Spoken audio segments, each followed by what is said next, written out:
नमस्कार, मैं श्याम प्रताप सिंह राठौर।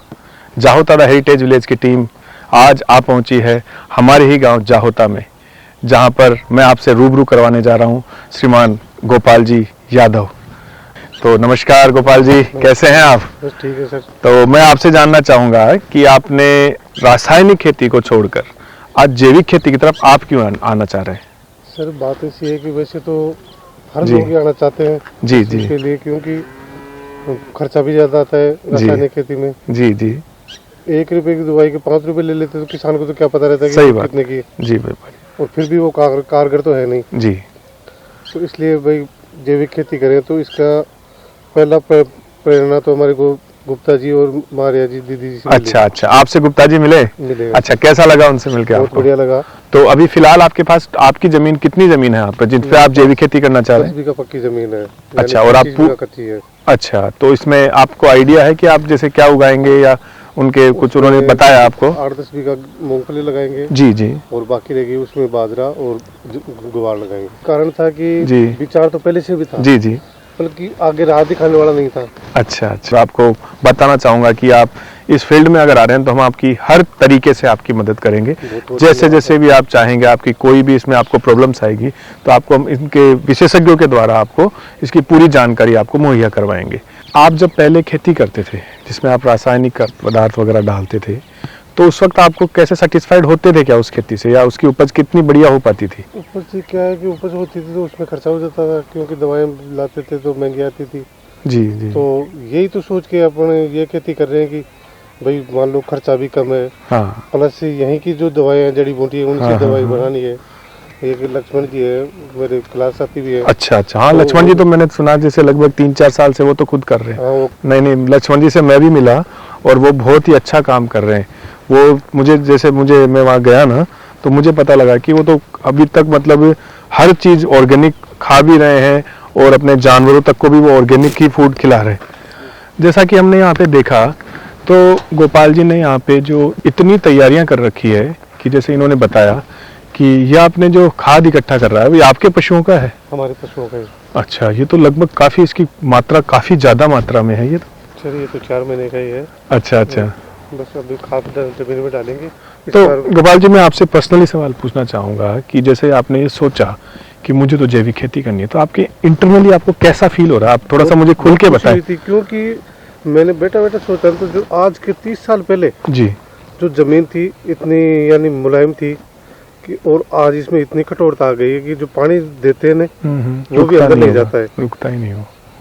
तो जैसे कि देखो, मैं हर बार मेरे वीडियो में हर बार मैं बताता हूँ कि जो धरती है ना हमारी माँ है गोपाल जी, लेकिन आज भी कई किसान इस माँ को बांझ बना रहे हैं। बांझ बना रहे, बिल्कुल सही। तो ये अगर ऐसे चलता रहा ना तो को जो कहा जाता है आप किसान अन्नदाता होते हैं, वो अन्नदाता नहीं, आपको भक्षक कहा जाएगा। बिल्कुल सही है बात। तो लेकिन आपने ये पहल की है तो मैं तो सोच रहा हूँ कि आपने शुरुआत की, आप और लोगों को बताएंगे तो आज ये सब चीज़ें समय समय पर, जैसे जिस प्रकार जैविक खेती से लोग रासायनिक खेती पर आए, तो अगर आप जैसे किसानों ने ठान लेंगे तो हम रासायनिक खेती से जैविक खेती पर भी आराम से आ जाएंगे।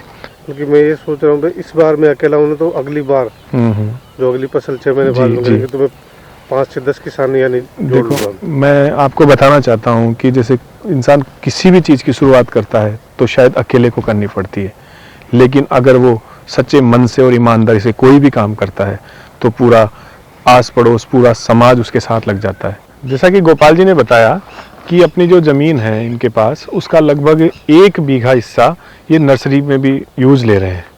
तो ये नर्सरी की राय आपको कहाँ से आई? इसका आपने क्या सोचा नर्सरी के बारे में? नर्सरी की भी सोचा और पेड़ लगाने की भी सोच रखा था, बल्कि कोई सारा की जरूरत थी। अच्छा अच्छा। तो जैसे गुप्ता जी ने आए तो उन्होंने बोला जी कि आप पेड़ लगाओगे, मैंने कहा लगाऊंगा जी। तो उन्होंने बताया कि आप थोड़ी नर्सरी भी लगा लो। नहीं नहीं, बहुत ही अच्छी ये भी राय रहेगी, क्योंकि मैं ये कहना चाहूँगा आपको कि अगर किसी गांव में नर्सरी भी डेवलप होती है तो जब प्लांटेशन की जब बात आती है, वृक्षारोपण की जब बात आती है, तो हम बाहर से महंगे पौधे लाते हैं।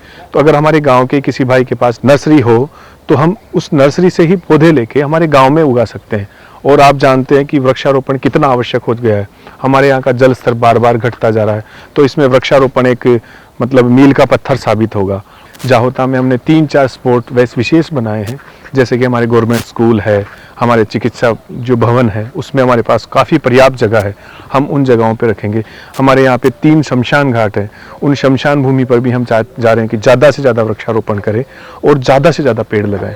तो इस बार इस साल 2020 में हम कोशिश करें कि लगभग 5000 वृक्ष तो हम किसी भी हालत में लगा के मानेंगे, क्योंकि वृक्षारोपण जाहोता की बहुत बड़ी ज़रूरत हो गई है। तो मैं जाहोता वासियों से सभी से ये निवेदन करना चाह रहा हूँ कि हमारी इस मुहिम में हमारा साथ दे। किसी के पास पर्याप्त जगह है, किसी के पास नहीं है, जिनके पास नहीं है वो अपने पॉट्स मतलब गमले में भी लगा सकते हैं आराम से। एक परिवार में अगर 10 पेड़ भी लगा पाएँ तो मेरे हिसाब से हमारा जाहोता हरा भरा जाहोता हो जाएगा और ये इतना बढ़िया होगा जाहोता के आने वाले भविष्य के लिए, यहाँ की आने वाली पीढ़ी के लिए, जो कि एक खुली हवा में सांस ले पाएगी, क्योंकि ये प्रदूषण मुक्त जाहोता होगा, प्लास्टिक मुक्त जाहोता होगा। और ये मेरा सपना आप सभी लोग पूरा कर सकते हैं। और मैं तो सरकार से भी आह्वान करना चाहूँगा कि आप जहाँ तक हो सके किसानों के लिए सोचें, किसानों की उन्नति के लिए सोचें। अगर उन्नत किसान तो मेरे हिसाब से देश भी उन्नत हो पाएगा। और इसी के साथ मैं कैमरामैन विजय और प्रदीप छिपा का बहुत बहुत धन्यवाद करता हूँ कि आप भी हमारे साथ बन रहे हैं। बहुत बहुत धन्यवाद।